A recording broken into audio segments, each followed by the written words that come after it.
아멘. 요한복음 1장 1절부터 4절까지 말씀입니다. 요한복음 1장 1절부터 4절까지 우리 함께 읽겠습니다. 요한복음 1장 1절부터 4절까지 읽습니다. 태초에 말씀이 계시니라. 이 말씀이 하나님과 함께 계셨으니 이 말씀 곧 하나님이시라. 그가 태초에 하나님과 함께 계셨고 만물이 그로 말미암아 지은 바 되었으니 지은 것이 하나도 그가 없이 된 것이 없느니라. 그 안에 생명이 있었으니 생명은 사람들의 빛이라. 아멘. 기도하겠습니다. 생명의 부어주심을 우리에게 허락하신 주님을 찬양합니다. 오늘도 우리 안에 생명으로 채워주셔서 생명이 흘러가는 역사를 온전히 누리게 하여 주옵소서. 우리 주 예수 그리스도의 이름으로 기도합니다. 아멘. 오늘 저와 여러분들에게 하나님의 은혜가 온전히 누려지길 원하는데 생명의 반대말은 뭐죠? 사망이죠. 사망. 그래서 여러분 우리가 말씀에서 이 사망을 돌파하는 은혜가 저와 여러분들에게 일어나기를 예수로 축복합니다. 그래서 오늘 저와 여러분들이 이 사망을 돌파하고 생명의 비밀을 온전히 누리는 그런 은혜가 있었으면 좋겠습니다. 오늘 우리가 나눌 말씀은 이제 사망에 대해서 말씀을 나눌 거예요. 우리 강단 메시지 첫 번째 대지가 뭐였냐면 인간의 올무가 있는데 그게 뭐냐? 사망과 생존이다라고 우리가 말씀을 나눴죠. 오늘 첫 번째 대지에서 사망에 대해서 우리가 오늘 함께 말씀을 나누려고 합니다. 여러분, 사망은 성도가 싸워서 통과해야 될 가장 중요한 싸움이에요. 여러분, 이 싸움에서 저와 여러분들 승리하기를 예수로 축복합니다. 사망은 더 이상 성도에게 두려움의 대상이 될 수 없다는 거예요. 왜냐하면 성도는 이미 죽음을 돌파한 생명을 소유한 자이고 생명과 연합을 이룬 생명이에요. 이미 생명이에요. 그러니까 저와 여러분들은 사망을 돌파한 생명을 소유한 자이면서 생명인 거예요. 저와 여러분들의 유일한 생명은 누구죠? 주 성삼위 하나님이죠. 주 성삼위 하나님과 연합되어져서 저와 여러분들은 이미 생명 안에 거한 자고 생명인 거예요. 그렇기 때문에 성도는 이 사망에 붙잡혀 있을 수 없고 저와 여러분들이 이미 이 사망을 돌파하고 생명 가운데 있는 이 비밀을 누리는 은혜가 있길 예수로 축복합니다. 근데 성도의 삶이 이 사망을 돌파했음에도 불구하고 우리가 구원을 받았음에도 불구하고 생명을 얻었음에도 불구하고 우리 안에 사망의 배경들이 있어요. 그러니까 여러분, 이 사망의 배경을 이기는 비밀이 오늘 저와 여러분들에게 온전히 누려지길 바랍니다. 여러분, 사망은 죄의 결과고 형벌이죠. 그래서 여러분, 창세기 2장 17절에 왜 인간에게 사망이 들어왔냐면 선악을 알게 하는 나무의 열매만은 먹어서는 안 된다. 그것을 먹는 날에는 너희는 반드시 죽는다. 하나님의 언약이 있었죠. 여러분, 이 언약에 숨겨져 있는 비밀이 있는데 여러분, 선악을 알게 하는 나무의 열매만은 먹어서는 안 된다 이렇게 기록되어 있는데 열매를 먹으면 그 열매 안에 독이 있어서 죽는다는 의미가 아니에요. 여러분, 원래 여러분 킹제임스 성경에서는 열매라는 단어는 없어요. 선악을 알게 하는 나무를 먹어서는 안 된다는 거예요. 그러니까 이 선악을 알게 하는 나무가 이게 원어적 배경은 뭐냐면 지식나무예요. 지식나무. 그러니까 이 뜻은 뭐냐면 선악을 판단하는 분은 오직 하나님밖에 없는데 너희가 선악을 판단하는 자리에 서면 죽는다는 거예요. 그러니까 여러분, 하나님이 먹지 말라고 하는 그 나무를 먹었을 때는 이미 인간들에게 뭐가 들어온 거죠? 자기가 하나님 되는 것이 들어온 거예요. 이미. 그러니까 여러분, 하나님 말씀에 불신앙하고 하나님 말씀에 불순종한 결과가 여러분 선악을 알게 하는 나무를 먹게 되어진 거예요. 그리고 선악을 알게 하는 나무의 열매를 먹으면 그 인간들에게 어떤 일들이 벌어지냐면 인간 자신들이 판단하고 인간 자신들이 결정하는 자리에 딱 서게 돼 있어요. 그게 누구 자리냐면 하나님 자리거든요. 하나님만 판단하실 수 있어요. 하나님만이 선을 말씀하시고 선을 분별할 수 있는 분은 하나님밖에 없어요. 그런데 여러분, 인간이 그 하나님 자리에 딱 서버린 거예요. 그래서 여러분, 열매를 먹어서 죽은 게 아니라 하나님 자리에 섬으로 죽은 거예요. 이해되십니까? 그래서 여러분, 우리가 저와 여러분이 구원받았음에도 불구하고 저와 여러분들에게 사망의 배경이 일어날 때가 있어요. 여러분이 이미 구원받았단 말이에요. 그런데 삶 속에서 사망을 돌파하셔야 된다고요. 아멘.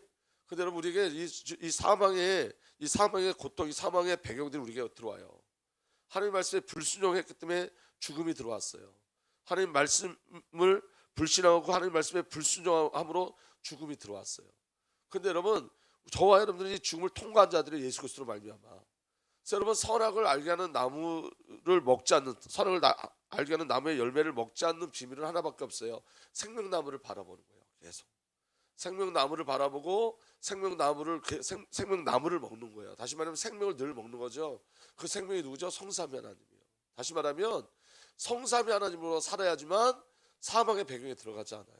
그런데 생명나무를 놓치면 어떤 일들이 벌어지냐면 사망의 배경이 계속 일어나기 시작하는 거예요. 저와 여러분들에게. 그래서 여러분, 오늘 저와 여러분들에게 사망의 배경을 만들어내는 게 뭔지 확인할 수 있어야 되는데, 여러분, 사탄의 본성은 뭐냐면 늘 하나님 자리에 서는 거예요. 하나님 자리에. 그래서 이사야 14장 13절 15절 세번역을 읽어드리면 이렇게 돼 있어요. 내가 평소에 늘 장담하더니, 이 타락한 천사에 대해서 이야기하는 거예요. 사단에 대해서. 내가 평소에 늘 장담하더니 내가 가장 높은 하늘에 올라가겠다.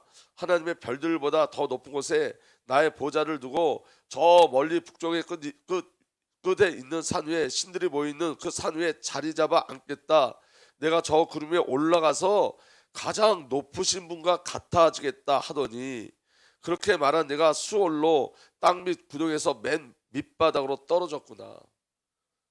타락한 천사가 가지고 있는 본성이 뭐죠? 하나님같이 되겠다는 거예요. 가장 높으신 분과 같아지겠다는 거예요. 이게 사단의 본성이에요. 그러니까 선악을 알아야 하는 나무의 열매를 먹었다는 건 뭐가 임한 거죠? 사단의 본성이 아담에게 임한 거예요. 하와에게 임한 거예요. 네가 이것을 먹으면 누구처럼 된다? 하나님처럼 된다. 그러니까 하나님 자리에 올라가고자 하는 그 사단의 본성이 아담과 하와에게 딱 들어온 거예요. 생명나무는 뭘 이야기하는 거냐면 하나님은 하나님이고 인간은 하나님 아래 있는 존재라는 거예요. 우리가 하나님 될 수 없다는 거예요. 그런데 여러분, 우리가 하나님 가치라는 단어가 2번 나오는데, 성경에 그 의미가 2번 나오는데, 첫 번째는 사단이 주는 하나님 가치가 있어요. 사단이 주는 하나님 가치란 뜻은 뭐죠? 사단이 주는 하나님 가치는 내가 하나님 자리에 선다는 거예요. 두 번째, 예수님께서 우리에게 허락하신 하나님 가치라는 단어가 있어요. 하나님 가치라는 의미가 있어요. 그건 하나님 가치라는 의미는 뭐냐면 예수께서 사망을 돌파하시고 저와 여러분들을 하나님의 종족으로, 하나님이 우리를 만들 때 하나님의 형상으로 만드신 것처럼 그 하나님의 형상을 완전히 회복해 나가시겠다는 거예요. 저와 여러분들에게 하나님의 본성을 부어 넣으셔서 하나님의 종족으로 완성하겠다는 거예요. 그래, 여러분이 또 사단이 말하는 하나님 가치에 머물러 있으면 안 되고, 예수 그리스도께서 우리에게 허락하신 그 하나님 가치에 머물러 있어야 되는 거예요. 하나님의 본성에 우리가 들어가 있어야 되는 거예요. 아멘. 근데 여러분, 사단의 역사는 뭐냐면 아직도 저와 여러분들에게 하나님을 불신앙하게 하고 하나님 말씀에 불순종하게 하는 거예요. 그 가장 큰 것이 뭐냐면 저와 여러분들을 판단의 자리에 서게 하는 거예요. 그게 사탄의 본성이라고요. 여러분, 저와 여러분들이 언제 사망의 배경 속에 있냐면 내가 판단의 자리에 있으면 사망의 배경이 되게 돼요. 내가 누구를 정죄한다는 건 내가 판단의 자리에 있다는 거거든요. 내가 누구를 정죄하는 그 순간에 여러분, 내게 사망이 임해요. 내가 누구를 미워하잖아요. 그 미워하는 그 순간에 내게 사망이 임해요. 내가 하나님 자리에 서 있기 때문에. 내가 옳고 그름을 판단하잖아요. 그때 내게 사망이 임해요.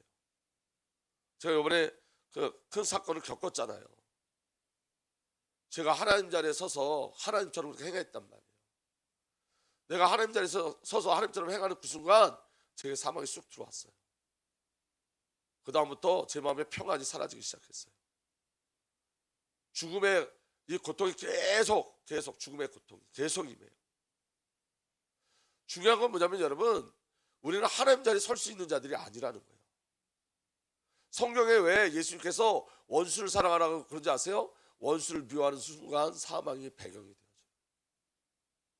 우리 안에 여러분, 내가 옳고 그름의 판단의 자리에 서는 그 순간, 내가 하나님 자리에 서는 그 순간, 내가 주인 되는 그 순간 우리에겐 사망이 임해요. 그렇기 때문에 여러분, 우리는 그리스도 예수 안에 있는 자들이 되셔야 돼요. 주의 말씀의 통치 아래에 있는 자들이 되셔야 돼요. 그게 사망을 이기는 비밀인 거예요. 하나님과의 관계를 잃어버리면 우리가 하나님 앞에 불신앙해서 내가 결정하는 그 자리에 서는 순간 그게 가장 큰 죄악이라고 해요. 그래서 여러분, 다윗은 결정하는 자가 아니라 질문하는 자였어요. 어떤 사건이나 어떤 문제 속에서 늘 질문했어요. 오늘 저와 여러분들에게 가장 중요한 건 뭐냐면 주인의 자리에서 내려오는 거예요. 내가 판단하고 내가 정죄하는 자리에서 내려오는 거예요.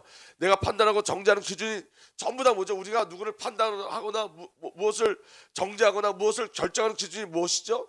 말씀이 아니라 전부 다 사실은 나예요. 나에게 맞지 않기 때문에, 내게 맞지 않기 때문에. 근데 여러분, 말씀이 우리가 생각할 때 이렇게 오해할 수 있어요. 나는 말씀을 가지고 정죄하고, 나는 말씀을 가지고 판단하고, 나는 말씀을 가지고 결정한다고 그렇게 이야기할 수 있어요. 근데 여러분, 중요한 건 뭐냐면 말씀은요, 어느 누구도 정죄하지 않아요. 말씀 어느 누구도 판단하지 않아요. 말씀은 여러분 살리는 일을 해요. 아멘.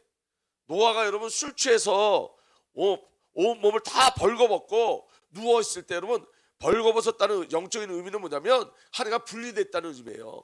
하나님으로부터 모든 공급이 끊어졌다는 의미예요. 지금 노아가 지금 홍수를 지나서 지금 죄 가운데 빠져 있는 거예요. 근데 여러분, 그 노아의 아들 함은 흉봤어요. 조롱했어요. 형들이 가서 이야기했다는 그 언어의 뜻이 뭐냐면 조롱했다는 뜻이에요. 그런데 생각 야벳은 어떻게 했죠? 쳐다보지 않고 뒤로 걸어가서 그 수치를 덮었어요. 성경 그거 얘기하는 거라고요. 덮어내는 거예요. 우리 죄를 여러분 예수 그리스도의 가죽옷으로 덮으신 거예요. 예수 그리스도의 십자가의 보혈로 덮으신 거예요. 우리가 판단의 자리에 있으면, 우리가 하나님 자리에 있으면 우리에게는 사망이 임해요. 로마서 5장 12절에 이렇게 돼 있죠. 그러므로 한 사람으로 말미암아 죄가 세상에 들어왔고 또 그 죄로 말미암아 죽음이 들어온 것 같이 모든 사람이 죄를 지었기 때문에 죽음이 모든 사람에게 이르게 되었습니다. 이 모든 사람에게 이르게 된 그 죄가 뭐죠? 그 죽음이 뭐죠? 자기가 주인 된 사건이에요. 그래서 여러분 로마서 6장 23절에 죄의 삭은 죽음이요 그랬어요. 죄도 죽음도 둘째 사망도 전부 다 하나가 단절된 걸 말해요. 하나가 단절됐다는 말은 뭐냐면 단순히 단절됐다는 게 아니라 내가 그 주인의 자리에 서 있다는 거예요. 하나가 단절된 결과가 뭐냐면 내가 주인의 자리에 서 있는 거예요. 그래서 여러분, 내가 주인의 자리에 서 있는 그동안 내 모든 삶은 인본주의적 삶을 살아요. 그래서 여러분, 하나님 앞에 가장 무서운 죄가 뭐냐면 인본주의예요. 목사가 여러분 목회하면서 가장 무서운 게 뭔지 아세요? 인본주의예요. 그 인본주의가 어디서 나오죠? 생각에서 나오는 거예요. 내가 주인 된 생각 속에서. 제가 요새 깨닫는 건 뭐냐면 이런 거예요. 하나님이 제게 주시는 은혜는 이런 거예요. 계속 고집을 부리다가는 죽는다. 여러분, 제 안에 여러분 그 50년 넘게 쌓여져 있는 고집이 있어요. 이 고집이 무너지지 않는 한 여러분 더 좋은 발전이 없고 주의를 감당할 수 없어요. 죽어요. 근데 무서운 게 뭔지 아세요? 우리 고집보다 센 고집이 있어요. 그게 누구의 고집이에요? 하나님의 고집이에요. 하나님의 고집은 뭐냐면 저와 여러분들을 깨트려서 하나님의 사람을 만들고 마는 거예요. 야복 강가에서 야곱을 깨트렸던 것처럼, 깨트려서 이스라엘로 만드신 것처럼 저와 여러분들을 깨트려서 반드시 저와 여러분을 향한 하나님의 그 목적, 하나님의 경륜, 하나님의 선하심을 이루시는 거예요. 하나님은 우리의 고집에 지지 않으세요. 하나님의 고집이 더 무서워요. 하나님 우리를 깨트려내세요. 하나님의 사람을 만들어내시는 거예요. 아멘. 그래서 여러분, 죽음은 단순히 숨이 끊어진 상태가 아니라 생명이고 생명의 근원 대신 하나님과 단절되어진 거예요. 하나님과 단절됨으로 내가 주인 되어져서 내가 판단하고 내가 결정하고 그 자리에 서 있는 거예요. 그 모든 것이 다 죽음의 배경인 거예요. 여러분, 사도 바울이 자기의 고통을 이렇게 얘기하고 있어요. 로마서 7장에 나는 내가 하는 일을 도무지 알 수 없습니다. 내가 해야 하겠다고 생각하는 일을 하지 않고 도리어 해서는 안 되겠다고 생각하는 일을 하고 있으니 말입니다. 내가 그런 일을 하면서도 그것을 해서는 안 되겠다고 생각하는 것은 곧 율법이 선하다는 사실에 동의하는 것입니다. 그렇다면 그와 같은 일을 하는 것은 내가 아니라 내 속에 자리 잡은 뭐라고요? 죄입니다. 내가 아니라 죄란 말이에요. 죄가 뭐예요? 하나님 자리에 서는 거.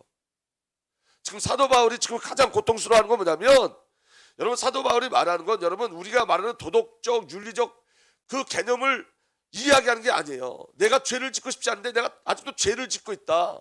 내가 남의 것들을 욕심내지 않으려는데 난 아직도 남의 것을 욕심내고 있다. 그런 거 얘기하는 게 아니라고요. 내가 하나님을 만났음에도 불구하고 내가 아직도 판단의 자리에 서고 있다는 그 고통을 얘기하고 있는 거예요. 지금 사도 바울이 지금 이 도덕적인 윤리적인 얘기를 하는 게 아니에요. 하나님과의 관계 속에서 고통하고 있는 거라고요. 하나님과의 관계 속에서. 여러분, 그런 고통들이 우리에게 있잖아요. 우리가 나는 주님의 뜻대로 살길 소원하고 주의 목적대로 쓰임받기를 원하는데 항상 엔터키를 누가 누르고 있어요? 내가 누르고 있는 거예요. 내가. 우리가 하나님 마음을 부어주심에도 불구하고 그 하나님이 부어주시는 그 마음을 제쳐버리고 내 의지로 할 때 내가 가장 고통스럽잖아요. 사도 바울이 말하는 건 그거라고요. 사도 바울이 말하고 있는 것은 우리가 말하는 그 도덕적 윤리적 개념의 죄를 얘기하는 게 아니에요. 아니 나는 이제 욕심내고 싶지 않은데 난 정말 아직도 욕심이 나네, 그런 거 얘기하는 게 아니라고요. 아직도 내가 주체가 돼서 살려고 하는 것들, 내가 주인 돼서 살려고 하는 것들에 대한 고통이에요. 근데 그 내가 주체가 되고 내가 주인 돼서 살려고 하는 게 그게 뭐라고요? 선악나무 지식나무라고요. 그게 내가 하나님처럼, 내가 아직도 하나님처럼 살고 있다는 거에 대한 죄에 대한 고통인 거예요. 이거 돌파를 해야 된다고. 우리가 이해가 되십니까? 성도는 이걸 돌파하는 거예요. 하나님께서 이걸 돌파하도록 그리스도 예수를 우리에게 주신 거예요. 나는 내 속 곧 내 육신에 속한 선한 것이 깃들어 있지 않다는 것을 압니다. 나는 선을 행하려 하는 의지는 있으나 그것을 실행하지 않으니 말입니다. 이 말은 무슨 말이죠? 내 자아가 아직도 나를 살고 있다는 거예요. 그래서 사도 바울의 가장 중요한 고백이 뭐예요? 이제 내가 아닙니다요. 나는 예수와 함께 십자가에 죽었습니다요.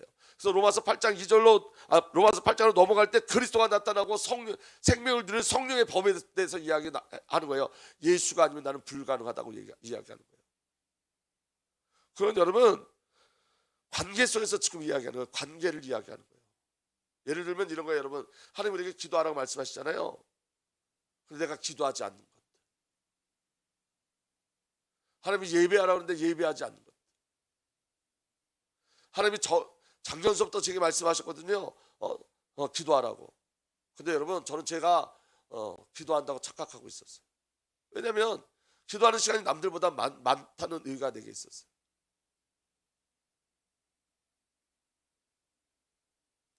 나는 내가 원하는 선한 일을 하지 않고 도리어 원하지 않는 악한 일을 합니다. 내가 해서는 안 되는 것을 하면 그것을 하는 것은 내가 아니라 내 속에 자리 잡고 있는 죄입니다. 여기에서 나는 법칙 하나를 발견하였습니다. 곧 나는 선을 행하려고 하는데 그러한 나에게 악이 붙어 있다는 것입니다. 나는 속사람으로는 하나님의 법을 즐거워하나 내 지체에 다른 법이 있어서 내 마음의 법과 맞서 싸우며 내 지체에 있는 죄의 법이 나를 포로로 만드는 것을 봅니다. 아멘. 내 지체에 다른 법이 있어서 내 마음의 법과 맞서 싸우며 내 지체에 있는 죄의 법에 나를 포로로 만드는 것을 봅니다. 나라고요. 나. 그래서 가장 고통스러운 게 뭐냐면 나로 사는 거예요. 사도 바울이 그거 이야기하는 거예요. 나는 비참한 사람입니다. 누가 이 죽음의 몸에서 나를 건져 주겠습니까? 내 의지대로 사는 게 가장 큰 고통이라는 거예요. 나로 사는 게 가장 큰 고통이라는 거예요. 그래서 25절 이렇게 말씀해요. 우리 주 예수 그리스도를 통하여 나를 건져주신 하나님께 감사드립니다. 그러나 나 자신은 마음으로는 하나님의 법을 섬기고 육신으로는 죄의 법을 섬기고 있습니다. 아직도 자기에게 갇혀있는 거에 대한 고통인 거예요. 여러분 우리에게 가장 큰 고통이 뭔지 아세요? 여러분? 나는 비참한 사람입니다. 이거 우리에게 늘 드러나잖아요. 나로 살다가 들킬 때, 나로 살다가 살아온 결과가 내게 나타날 때, 윤리와 도덕적인 게 아니라 하나님과의 관계가 비틀어지고 하나님과의 관계가 무너질 때 오는 고통, 그게 가장 큰 고통이죠. 성도들이 사망을 돌파한다는 건 여러분 예수 그리스도를 인정하시는 거예요. 예수 그리스도의 십자가를 믿음으로 취하시는 거예요. 그때 사망을 돌파할 수 있어요. 죽음의 배경이 우리가 예수 그리스도를 믿고 예수 그리스도를 말미암아 생명이 주어지고 저와 여러분 이 모든 사망의 것들 다 돌파한 자들임에도 불구하고 예수 그리스도와 연합해서 돌파되었음에도 불구하고 왜 우리 마음에 어둠이 있고 왜 고통이 있고 죽음의 배경이 있고 사망의 배경이 있냐면 우리가 아직 하나님의 자리에 서 있기 때문에 그래요. 여러분 둘째 사망이 있죠. 둘째 사망. 죽음은 여러분 인간의 죽음은 소멸을 말하지 않아요. 둘째 사망이 있어요. 그 둘째 사망이 뭐죠? 지옥이에요. 지옥. 그래서 여러분 요한계시록 21장 8절에 그러나 두려워하는 자들과 믿지 않는 자들과 흉악한 자들과 살인하는 자들과 음행하는 자들과 점순가들과 우상 숭배자들과 거짓말을 하는 모든 자들은 불과 영으로 타는 못에 던져지는 이것이 둘째 사망이다. 여러분 죄, 죽음, 지옥은 다 하나가 단절된 상태를 얘기하는 거예요. 그래서 여러분 인간의 가장 큰 두려움이 뭐죠? 죽음이에요. 죽음. 그래서 히브리서 2장 15절에 또 일생 동안 죽음의 공포 때문에 종노릇하는 사람들을 해방시키기 위함이라. 예수님께서 이 땅에 오신 목적이 뭐냐면 14절에 이 자녀들은 피와 살을 가진 사람들이기에 그도 역시 피와 살을 가지셨습니다. 그것은 그가 죽음을 겪으시고 죽음의 세력을 쥐고 있는 자 곧 악마를 멸하시고, 아멘. 죽음의 세력을 쥐고 있는 자 곧 악마를 멸하시고, 그 죽음 때문에 일생 동안 죽음의 공포 때문에 종노릇하는 저와 여러분들을 해방시키기 위해서 십자가에서 죽으시고 부활하신 거예요. 그래서 예수님이 죽음을 돌파하셨어요. 그래서 예수 그리스도 안에 있는 자들은 둘째 사망도 이기게 하신 거예요. 아멘. 그래서 여러분 요한계시록 7장 13절에서 17절 이렇게 되어 있습니다. 세 번역에 그때 장로들 가운데 하나가 흰 두루마기를 입은 이 사람들은 누구며 또 어디에서 왔습니까 하고 나에게 물었습니다. 내가 장로님께서 잘 알고 계십니다 하고 대답하였더니 그는 나에게 이렇게 말하였습니다. 이 사람들은 큰 환난을 겪어낸 사람들입니다. 그들은 어린 양이 흘리신 피에 자기들의 두루마기를 빨아서 희게 하였습니다.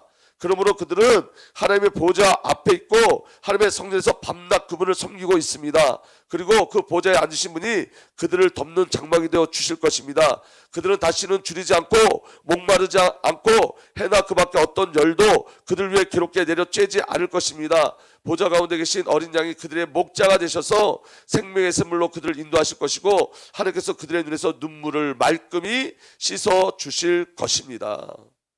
이 비밀이 어디 있다고요? 천국의 비밀이 어디 있다고요? 어린 양이 흘리신 피에 자기들의 두루마기를 빨아 희게 하였습니다. 여러분, 우리가 우리의 자아를 이기는 유일한 방법은 십자가에 참여하시는 거예요. 그분과 함께 죽음을 당하는 거예요. 여러분, 저와 여러분들은 사망을 돌파한 자들이에요. 예수와 함께 더 이상 사망에 매여 있을 수 없어요. 아멘. 그래서 십자가를 취하시는 거예요. 믿음으로 취하시는 거예요. 그 보혈의 능력을 취하시는 거예요. 요한계시록 20장 4절에서 6절 말씀 보면 내가 또 보좌들을 보니 그 위에 사람들이 앉아 있었는데 그들은 심판할 권세를 받은 사람들이었습니다. 또 나는 예수의 증언과 하나님의 말씀 때문에 목이 베인 사람들의 영혼을 보았습니다. 그들은 목 베인 자들이 있단 말이에요. 천국에. 그들은 그 짐승이나 그 짐승 우상에 절하지 않고 그들의 이마에 손에 그 짐승의 표를 받지 않은 사람들입니다. 그들은 살아나서 그리스도와 함께 1000년 동안 다스렸습니다. 그 나머지 죽은 사람들은 1000년이 끝날 때까지 살아나지 못했습니다. 이것이 첫째 부활입니다. 이 첫째 부활에 참여한 사람은 복이 있고 거룩합니다. 이 사람들은 둘째 사망이 아무런 세력도 부리지 못합니다. 이 사람들은 하나님과 그리스도의 제사장이 되어서 1000년 동안 그와 함께 다스릴 것입니다. 아멘. 저와 여러분들 그리스도의 제사장으로 부름받은 거예요. 둘째 사망이 아무런 세력도 부르지 못해요. 그렇게 저와 여러분들은 죄, 죽음, 지옥을 돌파한 자들이라는 거예요. 그리스도 예수 안에서. 아멘. 여러분, 마지막으로 어떻게 하면 저와 여러분들이 어떻게 죄를 돌파할 수 있느냐, 어떻게 사망의 배경을 돌파할 수 있느냐, 한 가지예요. 여러분, 순종. 여러분, 우리가 누구를 판단할 때 하나님께서 그를 사랑하러 할 때 먼저 손 내미시는 거예요. 사랑하시는 거예요. 여러분, 하나님께서 저와 여러분들에게 내가 주인 된 자리에서 내려오라고 하면 내려오는 거예요. 우리가 결정하는 그 자리에서 주님이 내려오라고 말씀하시면 내려오는 거예요. 여러분, 제가 언제 한번 보네포의 글을 한번 읽어드리려고 그러는데 보네포가 이렇게 얘기했어요. 예수님이 제자들을 부를 때 그 제자들이 미래에 대한 그림을 그리고 따라간 게 아니다. 예를 들면 세계복음화의 그림을 그리고 따라간 게 아니라는 거예요. 그들이 즉각적 순종하고 배를 버리고 자기들의 모든 것을 다 버리고 따라갈 때 어떤 환상을 꿈꾸고 어떤 것들을 그리고 미래 비전들을 가지고 따라간 게 아니라 예수님의 말씀이기 때문에 따라간 거라는 거예요. 그냥 주님이 부르셨기 때문에 따라갔다는 거예요. 그 순종할 때 어떤 것도 그 순종의 의미를 달 수 있는 게 없었다는 거예요. 주의 말씀이니까 순종했다는 거예요. 첫 번째 순종, 첫 번째 발걸음이 우리 삶을 전체를 바꾼다는 거예요. 하나님의 나라로. 우리가 이건 의미 있는 일이고 이건 의미 없는 일이라고 판단해서 순종해서 한 게 아니라 주님이 말씀하시니까 그게 순종이라는 거예요. 여러분, 사망을 돌파하시기 바랍니다. 오늘 저와 여러분이 죽음을 돌파하시기 바랍니다. 오늘 저와 여러분들은 사망과 죽음을 돌파한 생명을 가진 자들이고 그 생명이에요. 생명 자체예요. 저와 여러분들은 죽음이 있을 수 없고 사망의 배경이 있을 수 없고 죄의 배경이 있을 수 없어요. 왜냐? 예수 그리스도의 십자가가 저와 여러분들을 온전케 했어요. 온전케. 그 십자가의 능력을 가지고 오늘도 사망을 돌파하시고 영원한 생명의 뷰를 누리시는, 그리고 이 하늘 보좌 천년 왕국의 축복을 누리는 우리 주내 교회 저와 여러분들 되기를 예수 그리스도로 축복합니다. 살아계신 하나님, 오늘도 주의 영으로 역사하여 주셔서 사망을 돌파하는 삶을 살게 하여 주옵소서. 예수 그리스도의 이름으로 감사하며 기도하옵나이다.